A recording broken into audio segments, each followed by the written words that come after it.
ยินดีต้อนรับเข้าสู่ช่อง Crazin Game Channel นะครับผมสำหรับคลิปนี้เนี่ยเราจะมารีวิวตัวละครเจาะลึกสกิลแล้วก็พร้อมกับวิธีปั้นตัวละครโยริภายในคลิปเดียวกันเลยนะครับผมซึ่งในช่วงแรกเนี่ยจะเป็นการรีวิวความสามารถตัวละครของโยริจิแบบคร่าวๆเพื่อที่จะให้เพื่อนๆเนี่ยมีพื้นฐานว่าตัวละครนี้มันเก่งกันยังไงครับและในช่วงที่2เนี่ยก็จะเป็นการสอนวิธีการปั้นการใส่ของตัวละครโยริว่าเราควรจะใส่ยังไงเพื่อให้โยริเนี่ยมีความเก่งในช่วงที่3นะครับก็จะเป็นการรีวิวตัวละครที่ผมปั้นโยรินะครับก็คือแบบอาจจะเอาไปสู้กับคนอื่นให้ดูว่าโอเคผลลัพธ์มันเป็นยังไงโยริมันแบบมันเก่งยังไงก็จะได้เห็นเป็นภาพรวมแบบภาพแบบจริงๆเพื่อที่เพื่อนๆเนี่ยได้ใช้เป็นแนวทางในการไปปั้นโยริเป็นของตัวเองเนาะโอเคเรามาเริ่มกันเลยสำหรับในช่วงแรกนี้นะครับจะพามาเข้าสู่ห้องเรียนโยริจิ UR กันนะครับผมการที่เราจะต้องมาทำความเข้าใจสกิลพื้นฐานของโยริจิความสามารถของมันเนี่ยมันจะทำให้เรามีความเข้าใจของตัวละครมากขึ้นและเราสามารถที่จะปั้นให้ตัวละครโยริเนี่ยมันเก่งขึ้นได้อย่างไรและสามารถไปสู้กับคนอื่นได้อย่างไรนั่นเองครับก็ผมเนี่ยก็จะมาอธิบายความสามารถคร่าวๆของตัวโยริจินะครับก็จะไม่ได้อธิบายทั้งหมดเนาะถ้าเกิดว่าใครอยากอ่านสกิลเต็มๆเนี่ยเป็นเวอร์ชันภาษาไทยหรือว่าเวอร์ชันภาษาอังกฤษเนี่ยก็สามารถเข้าไปใน Discord Server ของผมนะครับซึ่งแปะไว้ใต้คลิปสามารถเข้าไปอ่านเองได้เนาะจะได้แบบอ่านละเอียดมากขึ้นแต่ว่าในช่วงนี้เนี่ยผมจะอธิบายแบบคร่าวๆของสกิลโยริแล้วกันจะเป็นการอธิบายแบบรวบรัดเนาะตัวของโยริจิเนี่ยมันเป็นตัว DPS ใช่ไหมครับดังนั้นเนี่ยความสามารถโดยรวมของมันเนี่ยก็จะเป็นการเน้นการสร้างดาเมจสร้างความเสียหายเป็นหลักครับผมมาดูสกิลที่1นะครับสกิลที่1เนี่ยจะมีความโดดเด่นในเรื่องของการ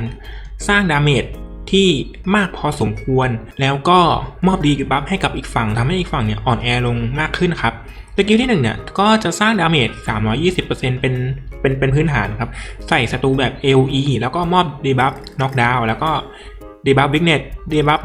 น็อกดาวน์ก็คือเป็น CC นั่นเองส่วนวิกเนตเนี่ยจะเป็นดีบัฟที่ลดพลังโจมตีแล้วก็ลง 30% ตรงนี้ไม่ต้องสนใจนะครับ AI มัน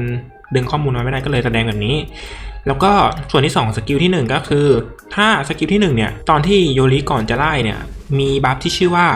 Radiant ก็คือบัฟอันนี้คือบัฟ Radiant อันเนี้ยจะเป็นบัฟที่แบบเป็นบัฟหากินของตัวโยริจิเลยยิ่งโยริจิมีบัฟอันนี้อยู่ในตัวสแต็กมากขึ้นเท่าไหร่เนี่ยซึ่งสูงสุด5สแต็กเนาะถ้ามีสูงสุด5สแต็กเนี่ยโยริจิจะเก่งมากที่สุดเลยก่อนที่ไล่สกิลเนี่ยถ้าเกิดโยริจิมีบัฟเรเดียนเมื่อกี้มันจะทำดาเมจเพิ่มขึ้นอีกเท่าตัวเลยก็คือ 320% ใส่ศัตรูทั้งหมดก็คือ LE และนอกจากนั้นเนี่ยก็จะลดลิมิต value ลง 10% ด้วยลิมิต value ก็คือหลอดม่วงนั่นเองแล้วก็หลังจากไล่สกิลเนาะก็คือในช่วงปล่อยสกิลครั้งสุดท้ายเนี่ยก็จะเพิ่มบัฟให้ตัวเองที่ชื่อว่า Radiant เนี่ยใส่1สแต็กแล้วก็นอกจากนั้นเนี่ยถ้าเกิดว่าโยริเนี่ยมีบัฟอันนี้ Radiant มากกว่า1สแต็กก็จะเพิ่มสปีดให้ตัวเอง 30% อันนี้เป็นสกิล1คร่าวๆเนาะภาพรวมต่อไปเป็นสกิลที่2เมื่อตอนเริ่มเทิร์นเนี่ยโยริใจดีนะครับจะแจกบัฟให้กับทีมเราทุกคนเนี่ยบัฟนี้ชื่อว่า Solar Radiant นะครับจำสัญลักษณ์นี้ไว้มันจะมอบให้กับเพื่อนร่วมทีมทุกคนเลยซึ่ง Solar Radiant เนี่ยก็จะมอบทั้งพลังโจมตีคีเลและคีดาเมจตามดาวตัวละครโยริที่เราอัพครับต่อไปก็เป็นความสามารถส่วนตัวของโยริจิเนาะก็คือโยริจิเนี่ยตลกตัวเองมาลิ้นพันโยริจิเนี่ยจะไม่โดนดาเมจคริติคอลนะครับอย่างนี้เนาะดาเมจคริติคอลนะโยริจิจะไม่รับดาเมจคริติคอลถ้าสมมุติว่าเซนมันโจมตีติดคิมาใช่ไหมดาเมจคีตรงนั้นก็จะไม่โดนกับโยริจินะมันก็จะกลายเป็นดาเมจปกติมันก็จะเบาลงนั่นเองแล้วก็นอกจากนั้นก็จะได้รับทานสปาเลนโวตั้งแต่เริ่มเทิร์นด้วยก็คืออันนี้แหละปั๊บทำมาหากินของพวกตัวละครธาตุพิเศษนะแล้วก็นอกจากนั้นเนี่ยทุกครั้งที่โยริจิโจมตีแล้วก็ติดคริติคอลเนี่ยก็คือโจมตีคนอื่นแล้วมันติดคีเนี่ยทุกฮิตเลยนะจะได้รับบัฟเรเดียนเห็นไหมสกิลที่1กับสกิลที่2อ้างถึงบัฟเรเดียนทั้ง2อันเลยและที่เหลือก็เหมือนกันด้วยอีก2สกิลเนี่ยแล้วก็ความสามารถสุดท้ายเป็นความสามารถเมื่อโยริจิเลือดหมดหลอดเนาะในครั้งแรกของการต่อสู้เนี่ยก็จะหลีกหนีความตายและนอกจากนั้นก็จะกระตุ้นบัฟที่ชื่อว่า Rising Sun บัฟนี้ความสามารถหลักๆก็คือเป็นอมตะต่อดาเมจทุกชนิดเป็นเวลา2เทิร์นไม่สามารถลบล้างได้ก็คือโยริจิจะเป็นอมตะ2เทิร์นและนอกจากเป็นอมตะก็จะได้รับบัฟความสามารถในการสร้างดาเมจเนาะอย่างเช่น Extra Damage อีก 50% แล้วก็การโจมตีทุกฮิตเนี่ยจะติดคีแน่ๆแล้วก็จะล้างล้างดีบัฟที่อยู่บนตัวของโยริและนอกจากนั้นก็จะใส่โล่ให้ตัวเองด้วยก็คือโคโรนาเนาะต่อไปเป็นอัลติเมทสกิลเนาะหรือสกิลที่3สร้างดาเมจความเสียหาย 500% ก็แรงนะถือว่าแรงนะสร้างดาเมจความเสียหาย 500% แต่ว่าดาเมจความเสียหายตรงนี้มันเป็นเบสป ปกติถ้าเรามาดูตรงนี้จริงถ้ายิ่งตัวละครอีกฝั่งเนี่ยเหลือน้อยเท่าไหร่ดาเมจตรงนี้ก็จะเพิ่มขึ้นมากขึ้นเท่านั้นก็คือว่ามันมีสูงสุด5ตัวละครใช่ป่ะในทีมฝั่งตรงข้ามถ้าเกิดว่าทีมฝั่งตรงข้ามเนี่ยเหลือตัวละคร5ตัวละครดาเมจที่ใส่ศัตรูแต่ละตัวเนี่ยก็จะคิดเป็น 500% ดาเมจเนาะแต่ถ้าอีกฝั่งเหลือ4ตัวละครก็จะคิดเป็นอันนี้ 625% ถ้าเหลือ3ตัวละครดาเมจจาก 500% ตรงนี้ก็กลายเป็น 800% ถ้าเหลือ2ก็เหลือ 1,250 แล้วถ้าอีกฝั่งเนี่ยเหลือศัตรูตัวเดียวเนี่ยก็จะสร้างดาเมจ 2,000% ก็คือแบบยิ่งศัตรูเหลือน้อยเท่าไหร่ยิ่งตีแรงขึ้นเท่านั้นนะอันติของโยริแล้วก็อันติของโยริเนี่ยผมจะอธิบายคร่าวๆเลยนะครับโยริจิสามารถอันติได้หลายรอบมากๆในเทิร์นเดียวครับโดยปกติเนี่ยมากสุดที่ผมเคยเจอนะประมาณ 4-5 ครั้งถ้าเราใส่สกิลเคนโดะคอมโบเข้าไปด้วยนะที่ผมเห็นบ่อยๆเลยมากสุดประมาณ 4-5 ครั้งอันติ5 รอบแล้วคุณลองคิดดูนะถ้าแบบอีกฝั่งยิ่งเหลือตัวน้อยๆแล้วดาเมจตรงนี้มันเพิ่มขึ้นเรื่อยๆคือมันเป็นตัวแบบตัวเบิร์ดชั้นดีเลยแล้วก็นอกจากนั้นเนี่ยการโจมตีของโยริเนี่ยมันจะแรงขึ้นเป็น2 เท่านะโดยภาพรวมนะมันจะแรงขึ้นเป็น2 เท่าถ้าเกิดว่าตัวละครมันติดดีบัฟไอเนี้ยที่ชื่อว่า extinguish เนี่ยถ้าตัวละครมันติดดีบัฟที่ชื่อ extinguish ใช่ไหมดาเมจมันจะคิดเป็น2 เท่าก็คือแบบคูณ2ไปเลยดาเมจที่ทำได้จากอันติตอนที่มันตีก็คือแบบมันจะแรงมหาศาลมากดังนั้นเนี่ยโดยรวมของตัวละครโยริจิเนี่ยมันจะเป็นตัวละครที่เหมือนแบบแครี่แบกเกมคือมันจะค่อยๆแรงขึ้นเรื่อยๆแรงขึ้นเรื่อยๆยิ่งอีกฝั่งมีดีบัฟ extinguish คือสัญลักษณ์อันนี้บนหัวมากขึ้นเท่าไหร่มันก็จะยิ่งแรงขึ้นแล้วก็เมื่อถึง20แต่ก็จะดาเมจคูณ2เลยแล้วก็นอกจากนั้นเนี่ยถ้าเกิดว่าโยริจิมีเรเดียนบัฟเรเดียนก็คือไอ้นี้เนาะมากกว่า2สแต็กเนี่ยก็จะสร้างดาเมจความเสียหายเพิ่มเติมอีก 30% ของพลังชีวิตศัตรูนะครับผมซึ่งดาเมจตรงนี้ก็จะสร้างไม่เกิน500% ของพลังโจมตีโยริเนาะแล้วก็ถ้าโยริเนี่ยอันติโดนอีกฝั่งแล้วอีกฝั่งตายเพราะว่าอันติโยริเนี่ยโยริจะอันติได้อีกรอบนึงนะครับโอเคแล้วก็หลังจากไล่เนาะก็อย่างที่บอกมันก็จะทำดาเมจเพิ่มเป็น2 เท่าแล้วก็นอกจากนั้นเนี่ยเท่าที่ผมสังเกตนะ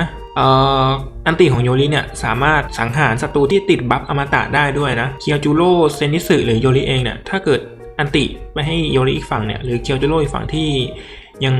ติดอมตะอยู่เนี่ยสามารถฆ่าได้ด้วยนะโอเคมาดูสกิลสุดท้ายนะก็คือโยริจิแพสซีฟสกิลที่4อันนี้ก็คือโยริจิจะไม่โดน CC นะครับผมก็คือแบบพวกสกิลสตันทอนอะไรเงี้ยทำอะไรโยริจิไม่ได้นะก็คือแบบไม่โดนสตันเลย Immune to Crowd Control Effect 100% ทุกเทิร์นตั้งแต่เทิร์น1ยันเทิร์น15ไม่ต้องใส่ล้างหรือเพิร์ดให้โยรินะครับเปลืองช่องแล้วก็ทุกครั้งที่ศัตรูเนี่ย whenever an enemy attack เนี่ยทุกครั้งที่ศัตรูเคลื่อนไหวเนี่ยไม่ว่าจะเป็นการใช้สกิลโจมตีใส่เราเนาะโจมตีปกติหรือสกิลเนี่ยก็จะมอบดีบัฟที่ชื่อว่า extinguish ใส่ศัตรูมันก็จะยิ่งเร่งดีบัฟอันนี้ให้โยริทำดาเมจได้แรงขึ้นเรื่อยๆนั่นเองทุกครั้งก่อนที่โยริจะโจมตีมันจะคำนวณบัฟเรเดียนตรงนี้เนาะยิ่งสแต็กเยอะก็จะยิ่งได้ความสามารถตรงนี้เยอะก็จะสรุปง่ายๆเลยคือ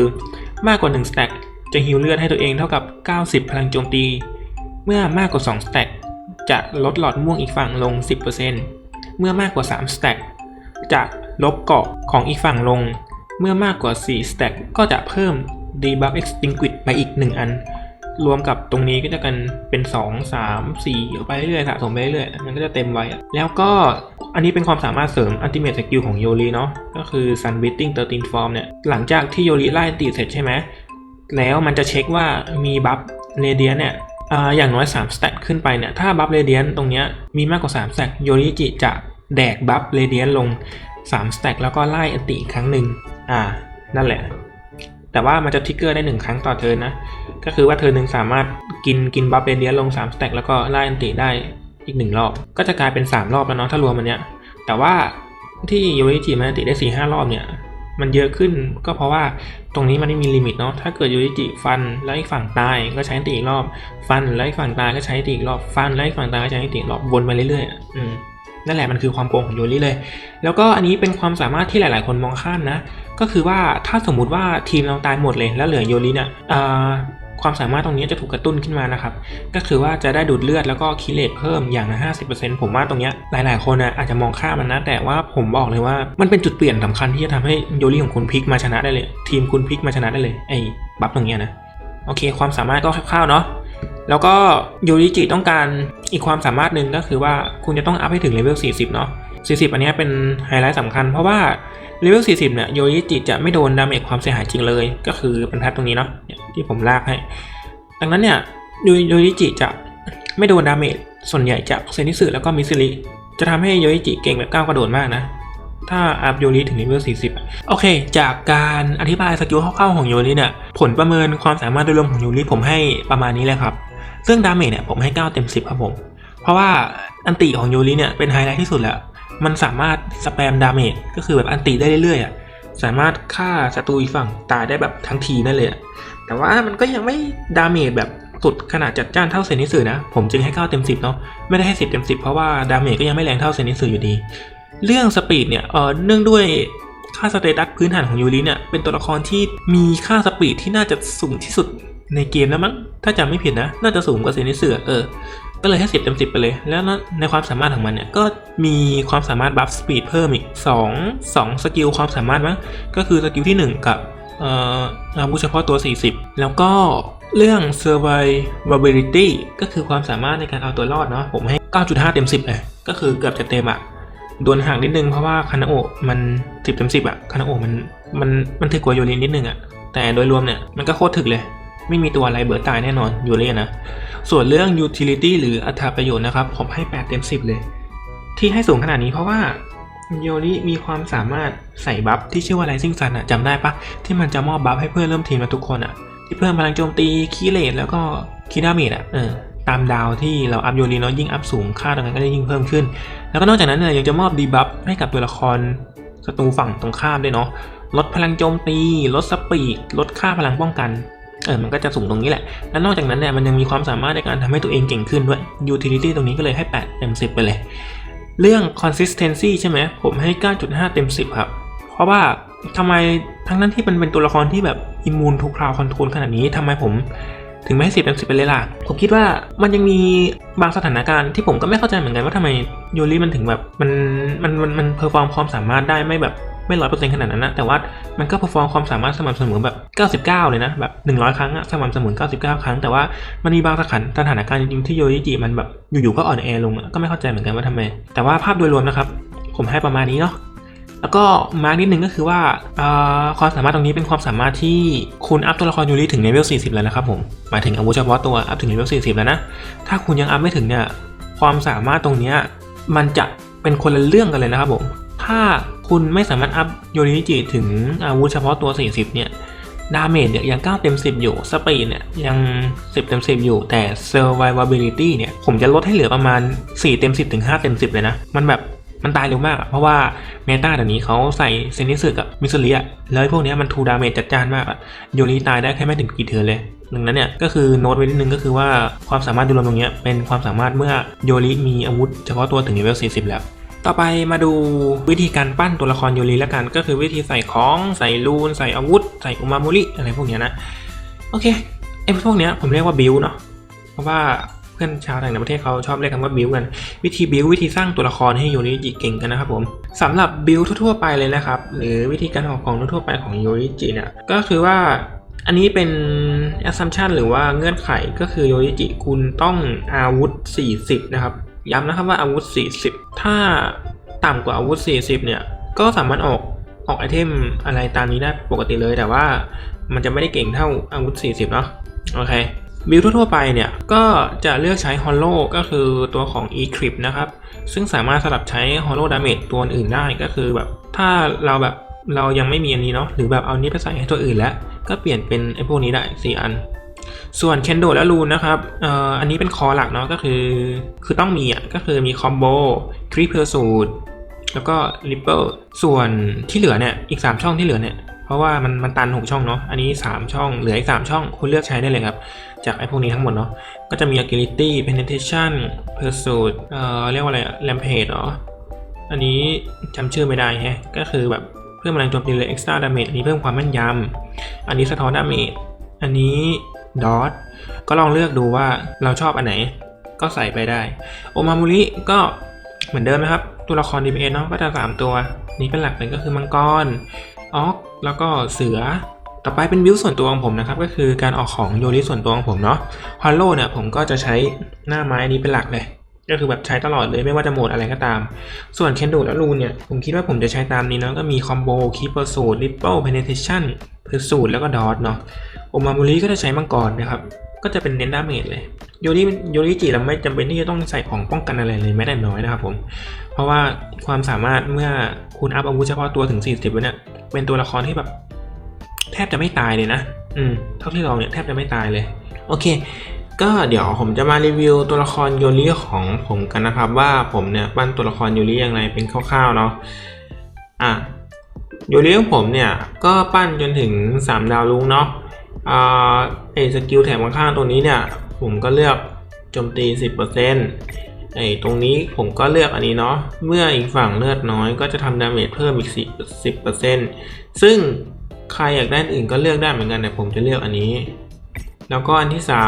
3ผมเนี่ยก็อันนี้เลือกผิดนะจริงๆมันต้องเพิ่ม extra damage 5%โอเคผมเลือกอันนี้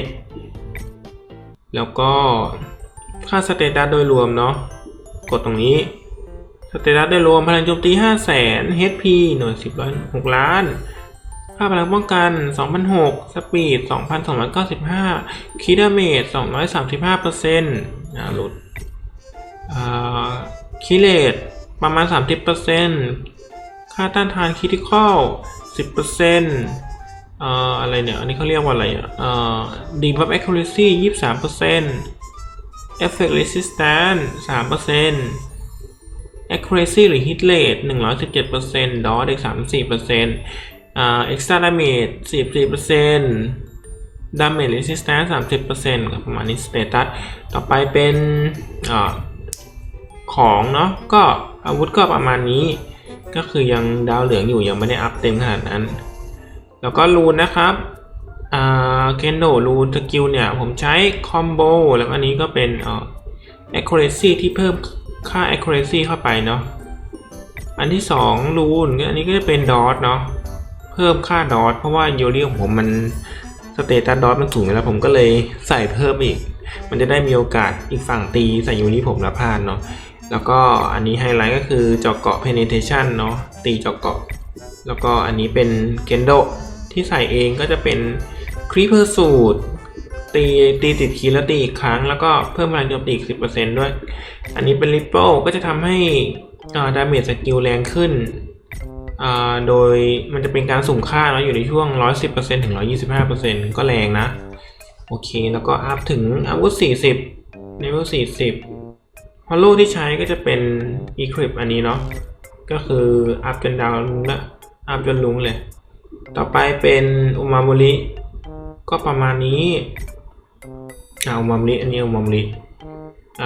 มังกรฟ้าอยู่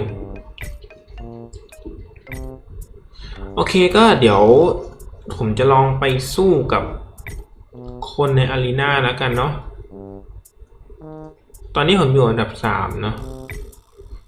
ก็ก่อนหน้านี้ก่อนที่ผมจะปั้นโยริก็อยู่อันดับประมาณ5 6 7นะตอนนี้ก็ขึ้นมาละก็เดี๋ยวจะเอาให้ดูประวัติการต่อสู้แล้วกัน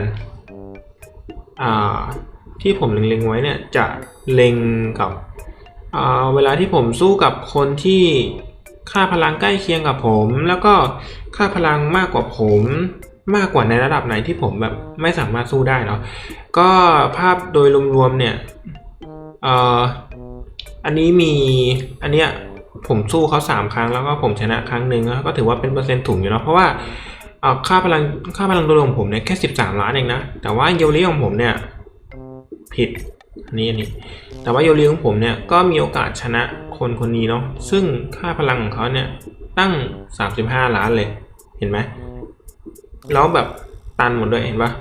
โยริของเขา4 ดาวลุ้งแล้วดูแบบแต่ละคนที่เขาอัพสุดมีมวยที่ยังไม่สุดแค่นั้นเองก็เดี๋ยวลองดูคนนี้คนแรกแล้วกันเนาะไปเริ่มเลย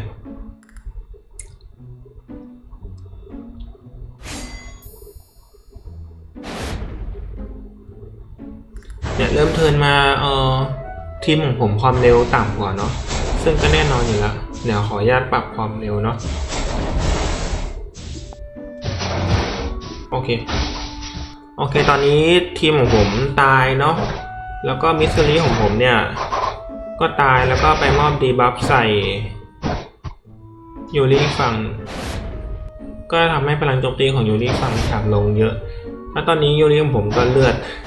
ดเกือบหมดหลอดนะก็มาดูว่าผมชนะยังไงนะเซนนันตีมาตุ้มยังไม่มีอะไรเกิดขึ้นครับมันติดอมตะเนาะเส้นผมมันตีบ้างตุ้มก็ตีไม่เข้าเลยโยริฝั่งอันตีมาโอเคตายเห็นไหมโ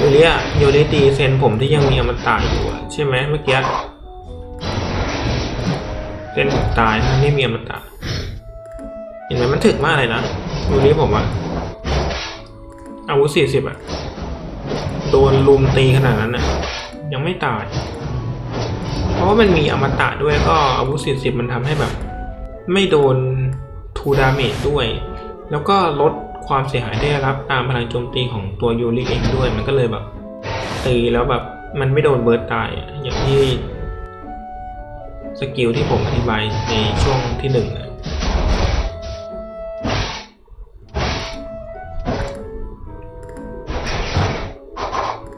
ตอนนี้โยริผมเหลือคนเดียวแล้วเนาะความสามารถสกิลที่4ของโยริเนี่ยก็จะกระตุ้นแล้วไอความสามารถนั้นนะเมื่อโยริจิอยู่คนเดียวในทีมอะโยริจะดูดเลือด 50% เนาะก็คือทำดาเมจ1 ล้านใช่ไหมก็จะฮิวเลือดให้ตัวเอง 500,000 นั่นแหละ 50% อะครึ่งหนึ่งใช่ปะล่ะแล้วก็โอกาสติดคีย์ก็จะเพิ่มขึ้นอีก 50% เนาะก็ที่ให้ผมให้ดูเนี่ยสแตทพื้นฐานของตัวละครโยริผมมันคีย์เรทมันได้เท่าไหร่นะจำไม่ได้ละ 40% ป่ะวะแล้วถ้าบวกกับไอความสามารถเมื่ออยู่ตัวคนเดียวจะเพิ่มคีย์เรทอีก 50% เนี่ยก็เกือบ 100% นะดังนั้นเนี่ยคือแบบแทบไม่ต้องใส่สแตทคีย์เลยอ่ะไม่ต้องใส่อุมามาริคีย์อะไรให้โยริเลย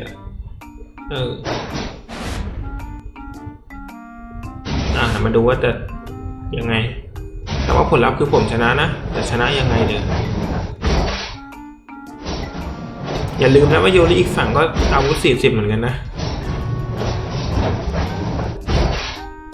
โยริอีกฝั่งตีผมตีพลาดเพราะว่าผมใส่ดอทจำได้ปะราคาดอทของโยริผมก็สูงอยู่แล้วมันจะตีพลาดอะไรนี่แหละโยริผมตีตายหมดเลยโยริผมตีแรงนะบอกก่อนต่อให้ค่าพลังโจมตีผมน่าจะต่ำกว่าอีกฝั่งนะแต่ว่าโยริผมมันมีแบบเจาะเกาะเยอะนะไออีคิบก็เจาะเกาะนะดีบัฟก็เจาะเกาะตีเข้าเนื้อหมดผมว่ามุซันไอตัวเนี้ยไม่เหมาะกับการมาใช้ร่วมทีมกับยูรินะเพราะว่าอะไรเพราะว่าจริงๆมุซันมันเป็นตัวแบบซอมบี้เหมือนแบบมันยืนเฉยคือมันเป็นอมตะตายเกิดใหม่ก็จริงนะแต่ว่าคุณดูดิมันขัดขวางความสามารถสกิลของยูริสกิลที่4นะก็คือสกิลเมื่ออยู่ตัวคนเดียวแล้วมันจะได้ดูดเลือด 50% แล้วก็คีย์เรทเพิ่มอีก 50% กลายเป็นว่าโยริอีกฝั่งเนี่ยดูดเลือดแทบไม่มีดูดเลือดเลยแต่ที่เลือดมันเพิ่มเนี่ยเพราะว่าความสามารถสกิลที่4อีกอันนึงก็คือเมื่อสแต็กไอตัวเนี้ยสแต็กไหนวะโทษนะครับตายไปแล้วไอสแต็กเรเดียนจำได้ปะนั่นแหละมันดูดเลือดก็เลยอันนั้นไปดูดาเมจยูริผมก็190 ล้านนะเพราะว่าอยู่จน10 เทิร์นเลยดาเมจเลยปูดปาร์ตไปเลยโอเคอันนี้เมื่อกี้เราดูคนที่พลังสูงกว่าเราเยอะมากแล้วเราไปเผิ่ฟุกชนะเขาต่อไปก็มาดูพลังเยอะแล้วเราแพ้บ้างเนาะเพื่อให้ดูแบบสถานการณ์ที่แบบเวลาเจอคนที่มีพลังเยอะมากๆแล้วโยริมันจะต้านทานการเบิร์ดดาเมจได้เยอะแค่ไหนเนาะนี่ก็อยู่ได้ประมาณ4 เทิร์นนะอันนี้ก็คือแพ้นะ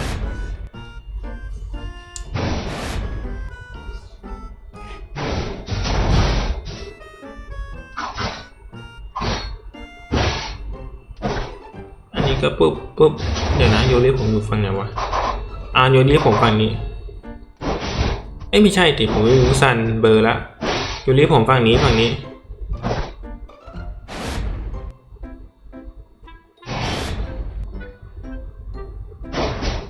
อย่าลืมว่าฝั่งเนี้ยพลังเยอะกว่าผมนะฝั่งนี้35 ล้านนะฝั่งผมพลังประมาณ1.3 ล้าน 4นะไม่ใช่ฝั่งพลังเท่าไหร่วะมึนนะเน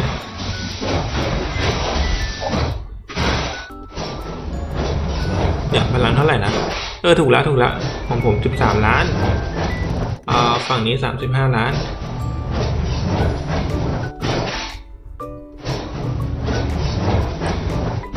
อันนี้น่าจะต้านดาเมจไม่ไหวจริงๆอ่ะเพราะว่ามันโดนเดบัฟของมิสซิลิด้วยสิมันจะลดดาเมจตัวนี้เยอะมากเลยเดบัฟมิสซิลิศูนย์อ่ะแล้วแบบถ้าพลังโจมตีโยริของผมลดลงอ่ะค่าการป้องกันมันก็จะลดลงด้วยนะมันก็เลยแบบเลือดแบบเลือดเลยเหลือแค่นั้นเลยอันนี้โยริผมตีไม่หลุดเลือดนะเพราะว่ามันไม่ได้อยู่ตัวคนเดียวทีมันมีเทนเงินอยู่ถ้าเทนเงินตายนี่มีโอกาสชนะได้เหมือนกันนะโยริผม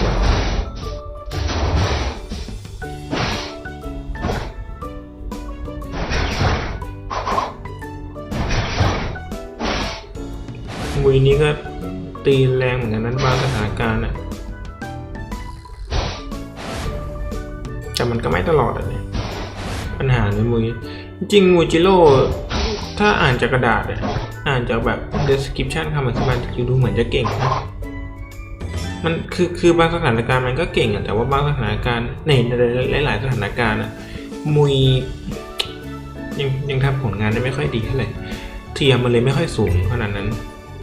ภาพโดยรวมก็จะประมาณนี้เนาะโอเคก็ให้ดูแบบวิธีการอันนั้นละกันแล้วก็คนสุดท้ายเอาใครเดียวเอาคนที่พลังเยอะกว่าเราหน่อยไหมจะได้แบบเป็นการให้ดูว่าแบบ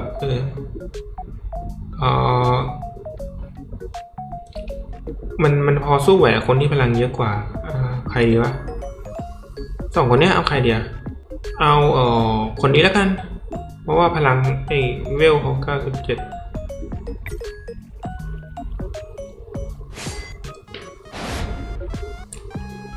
เริ่มเทิร์นมาก็เป็นแบบนี้เนาะ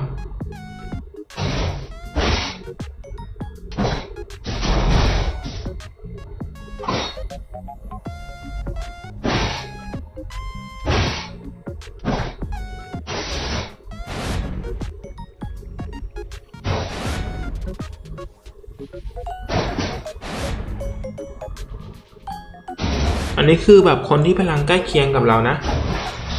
ก็มีพลังโจมตีมีพลังโดยรวมสูงกว่าผมนิดหน่อยจริงๆคนนี้เนี่ยเขาเป็นยูทูบเบอร์ชาวเวียดนามเนาะจริงๆถ้าเกิดต่อสู้กันหลายๆครั้งอัตราการชนะของผมกับเขาก็พอกันนะไม่ได้หมายความว่าผมชนะเขาตลอดนะแต่ว่าตานี้ที่ผมสู้เนี่ยผมชนะเฉยๆ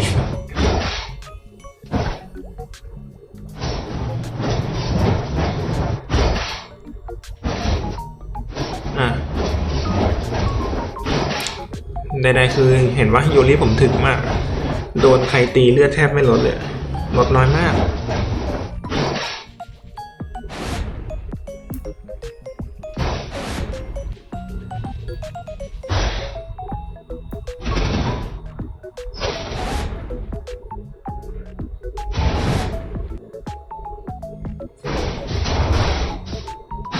แล้วก็เห็นมีน้องทักมานะว่าแบบพี่เพิ่มค่าพลังยังไงทำไมเทนเงินพี่แค่5 ดาวเหลืองแล้วพลังมันสูงจังก็จริงๆผมตอบน้องไปแล้วว่าพลังพี่มันเพิ่มเยอะเพราะว่าผมลงทุนไปกับการเขาเรียกว่าอะไรอัพพวกสัตว์เลี้ยงตรงเนี้ยแล้วก็อาวุธตรงเนี้ยเยอะแล้ว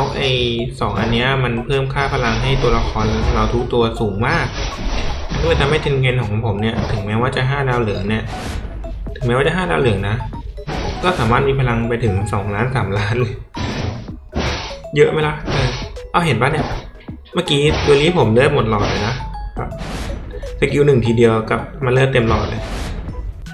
มันเก่งมากนะเวลาที่โยริเหลือคนเดียวในทีมเห็นแบบว่ามุซันมันเป็นตัวที่แบบลดความสามารถโยรินะเอาจริงๆคือแบบมันดูเหมือนดีนะแบบตายแล้วเกิดใหม่เรื่อยๆผมรู้สึกว่าคนโอเวอร์เลย์กับมุซัน SP เกินไปว่ะเพราะว่าจริงๆแล้วมันไม่ได้มีความเก่งอะไรขนาดนั้นเลยนะคือคนคิดว่าเอามุซันมายืนหน้าแล้วก็ใส่สะท้อนให้มันคือเมื่อก่อนมันเคยดีนะแต่ว่าเดี๋ยวนี้ผมรู้สึกว่ามันไม่ค่อยมีความสำคัญอะไรขนาดนั้นผมเลยไม่ค่อยสนใจมุซัน SP เท่าไหร่แต่ก็มันก็พอใช้แก้ขัดได้นะแต่ว่าผมมียูริสกิล40แล้วอาวุธ40แล้วผมคิดว่าจะไม่ใช้มุซันแล้วแหละอย่างมากคงใช้โอบานายมั้งเพราะว่าโอบานายมันก็สะท้อนดาเมจได้แรงอยู่ถ้าแบบจะเอามาใช้นะเพราะว่าตอนนี้ทีมของผมเนี่ยตัวมันก็ขาด1 ตัวเนาะตอนนี้ก็เอาเทนเงินมาแก้ขัดเฉยๆก็อาจจะเอาพวกโอบานายมาใส่เพราะว่าอย่างน้อยโอบานายมันก็คงไม่แบบมายืนเป็นแบบซอมบี้ขัดขวางความสามารถดูดเลือดของโยริโอเคก็คลิปนี้ก็คงมีประมาณนี้แหละมั้งก็เดี๋ยวคลิปหน้าผมน่าจะทำเกี่ยวกับเทียร์ลิสต์ตัวละครเนาะเพราะว่าผมเพิ่มเทียร์ลิสต์ตัวละครใหม่เข้ามาเนาะก็คือเป็นเทียร์ระดับ SS หรือระดับพระเจ้าเนาะก็คือเป็นตัวที่แบกทีมจัดๆก็ต้องรอดูว่าเป็นยังไงเนาะก็รอติดตามแล้วกันสำหรับวันนี้ก็บ๊ายบายครับสวัสดีครับ